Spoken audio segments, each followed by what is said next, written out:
Your 5-year-old knocks over their milk. Again. You're already reaching for the paper towels before the puddle even spreads. And in those 3 seconds, the 3 seconds it takes you to grab the towels, wipe it clean, and say, "It's okay, accidents happen," you just taught your child something you never intended to teach. You taught them that messes are your responsibility, not theirs. This instinct to help, this automatic rescue reflex, is preventing your child from learning true responsibility. But there's a Japanese parenting technique that changes everything. It takes just 5 seconds, and it has nothing to do with what you say to your child. Picture this. Your 5-year-old reaches for their water. It tips. It spills across the table. Before the water even stops spreading, you're already up, grabbing towels, cleaning. "It's okay, honey." 3 seconds. Problem solved. But here's what just registered in your child's brain. When something goes wrong, rescue arrives automatically. They learn to wait instead of act. Or it's homework time. They stare at a math problem, stuck. You lean in immediately, explaining, showing, solving. You just solved your problem. The problem of watching them struggle, not theirs. This is how helplessness is taught. And before you feel defensive, this doesn't mean you're failing. It means you care. It means your protective instincts are strong. But your brain doesn't distinguish between danger and discomfort. And that split-second rescue instinct, it's costing your child something crucial. Fast forward 10 years. Your teenager can't start homework without you sitting next to them. Can't pack for a trip without your checklist. Calls you from college because a roommate confrontation isn't fair and they need you to text the RA. They're 19 and they still need you to function. That's not because they're incapable. It's because they never learned they were capable. And it started with spilled juice. Here are the 3 patterns that create this dependence. First, you move before they do. Every time you rush in before they've even attempted a solution, you're sending a message, "You can't do this without me." Over time, that message becomes their inner voice. Second, you read struggle as crisis. That scrunched face, that frustrated grunt. Your nervous system interprets it as distress. But struggle isn't danger, it's development. That frustration is their prefrontal cortex building new neural pathways. When you stop the struggle, you stop the learning. Third, you solve problems to protect yourself. Let's be honest, you're not just helping your child. You're avoiding the meltdown. You know the pattern. Struggle, frustration, tears, a 30-minute emotional storm that derails dinner and your last shred of patience. So you intervene early, you solve fast, you keep the peace. But here's what you're actually teaching. Discomfort must be avoided. Big feelings require rescue. Hard things are impossible for you. This is completely normal. Every loving parent does this. But now you're about to learn what most parents never figure out. So what do Japanese parents do differently? Watch this. A child spills juice at the breakfast table. The Japanese parent doesn't move, doesn't reach for paper towels. They look at the child and say quietly, "The juice spilled." Then nothing. 5 seconds of silence. In those 5 seconds, the child looks at the spill, registers it, processes it, and then makes the choice to clean it themselves. This is the Japanese practice of Mimamoru, watching over the child while allowing them to realize the mistake on their own. That moment of realization is called kizuki, and the tool to get there is what I call the 5-second rule. It's not about dropped food. It's about the critical window where responsibility is born. Here's what most Western parents do. A spill happens. Parent reacts. Towel appears. Child barely processes what happened before the problem is solved. The lesson becomes, messes happen to me. Someone else fixes them. But in the Japanese approach, the lesson is different. Messes happen, and I can address them. In those 5 seconds, your child's brain shifts from passive recipient to active problem solver. From, "This is happening to me," to, "I can do something about this." From dependence to agency. The 5-second rule is simple. When your child creates a mess or faces a struggle, you calmly point it out, then pause for 5 seconds. You give them the space and silence to notice the problem and choose to act on it themselves. It's not about speed, it's about agency. Now, you're probably thinking, 5 seconds of silence? My child would just sit there and do nothing. And you might be right, at first. Maybe the first 10 times. But here's what matters. Every time you've rescued them before they could act, you trained them to wait for rescue. You taught them that if they just wait long enough, someone will fix it. The 5-second rule doesn't just teach responsibility, it teaches you restraint. And that restraint is where the transformation happens. Because in those 5 seconds, something remarkable happens in your child's brain. When you pause, you activate what neuroscientists call productive struggle, the sweet spot between too easy and too hard, where the brain builds new neural connections. Those 5 seconds allow your child's prefrontal cortex to activate, assess, and respond.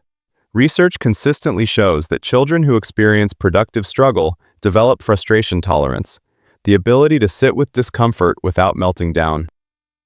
Developmental studies identify this as one of the strongest predictors of academic success, emotional regulation, and lifelong resilience.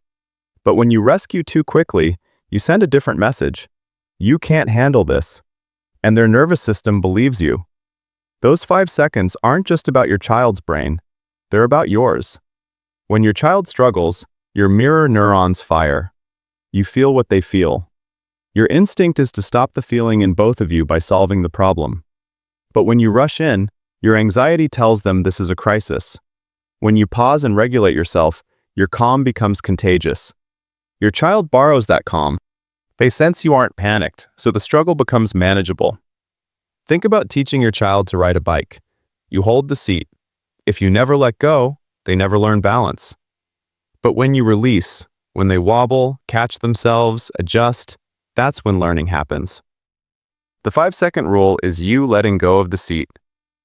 Your child's prefrontal cortex, the part responsible for decision-making and problem-solving, doesn't fully develop until their mid-20s.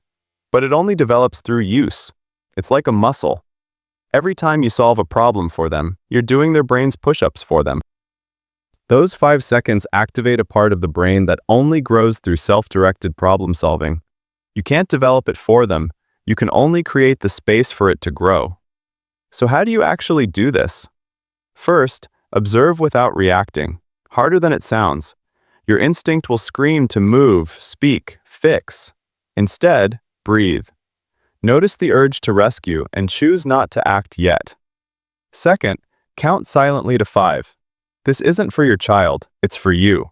5 seconds lets your rescue instinct settle and gives your child time to process. Third, model supportive calm. Stay still, but keep your eyes soft. This isn't the silent treatment or a stare down.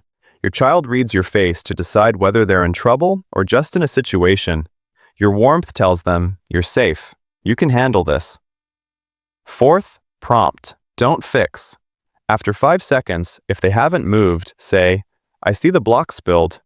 If they stare blankly, ask a smaller question. Where does the block bucket go? You keep them in the driver's seat. You're just offering a map. Here's what this looks like in real life. A parent described what happened last week. Her daughter was pouring rice into a small bowl. She tilted too much. Rice scattered everywhere. The instinct? Grab a towel, sweep it up, problem solved. Instead, she paused. She counted. I see the rice spilled. Then silence. The daughter looked at the mess, looked at her mom, looked back at the mess. 8 seconds passed, longer than 5, but who's counting? Then she said, I need the broom. She got it. She swept. Was it perfect? No. Did her mom re-sweep secretly after bedtime? Absolutely. But because the mom didn't fix it in the moment, the lesson the child learned was worth infinitely more than a clean counter. She learned, I can fix my own mistakes. Watch how this changes everything. Before the 5-second rule. Mom, I spilled. You jump up, grab towels, clean frantically while saying, it's okay, it's okay. 3 minutes later. Mom, I spilled again. After the 5-second rule. I spilled. You pause. You stay seated. 5 seconds. I see it spilled. What do you need? Your child looks around. The towels are right there. They grab them. They wipe, imperfectly but independently. That's responsibility forming in real time. If they truly need help after attempting, offer the minimum assistance necessary. Hold the bottom of the jacket while they work the zipper. Hand them the towel while they wipe the spill. You're supporting, not doing. And celebrate effort, not outcome. I noticed you cleaned that up yourself. You kept trying with that zipper. You figured out how to fix that. This reinforces the behavior you want to see more of, persisting through difficulty. Your homework tonight. When your child struggles with something small, clothing, a dropped toy, spilled water, wait 5 seconds. Don't announce it. Just pause. Count silently. Observe what happens. And if you're thinking, that won't work with my child, let's talk about why. But my child melts down when they're frustrated. I don't want to trigger them. Developmental psychology draws a clear line here. Some frustration drives growth. Not overwhelming distress, manageable frustration. That's the productive struggle zone. If they're escalating toward a true meltdown, past the point where learning can occur, then yes, step in. But with support, not solutions. This is hard. You're frustrated. Breathe. What could you try next? I don't have time for 5-second pauses when we're rushing out the door. Then don't practice during morning chaos. Practice during low-pressure moments, weekend afternoons, playtime, dinner prep. Build the skill when you have time. Later, in time-crunched moments, we leave in 2 minutes. I see you working on those shoes. What do you need? As they improve, mornings actually get faster because they're not waiting for you to solve everything. They won't do it unless I push. They'll just walk away. That's learned behavior. They've learned that if they wait long enough, you'll handle it. Add a calm boundary. I see the toys on the floor. They need to be picked up before screen time. No anger, no nagging, just follow through. The first few times, they'll test it. Your consistency matters more than anything.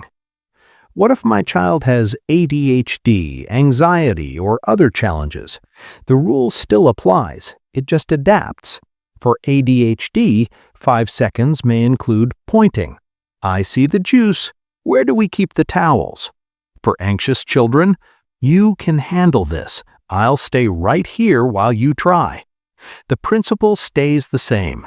Pause, prompt, support minimally. This takes practice for both of you. You're unlearning years of rescuing. They're unlearning years of dependence. Give it time. Give it consistency. Give it grace. The transformation doesn't happen in one 5-second pause. It happens in hundreds of them over weeks and months until responsibility becomes your child's default, not their exception. When you rescue immediately, you teach dependence. When you pause 5 seconds, you teach capability. The spilled juice, the scattered toys, the stuck zipper, these aren't inconveniences. They're hundreds of tiny moments where responsibility is either learned or lost.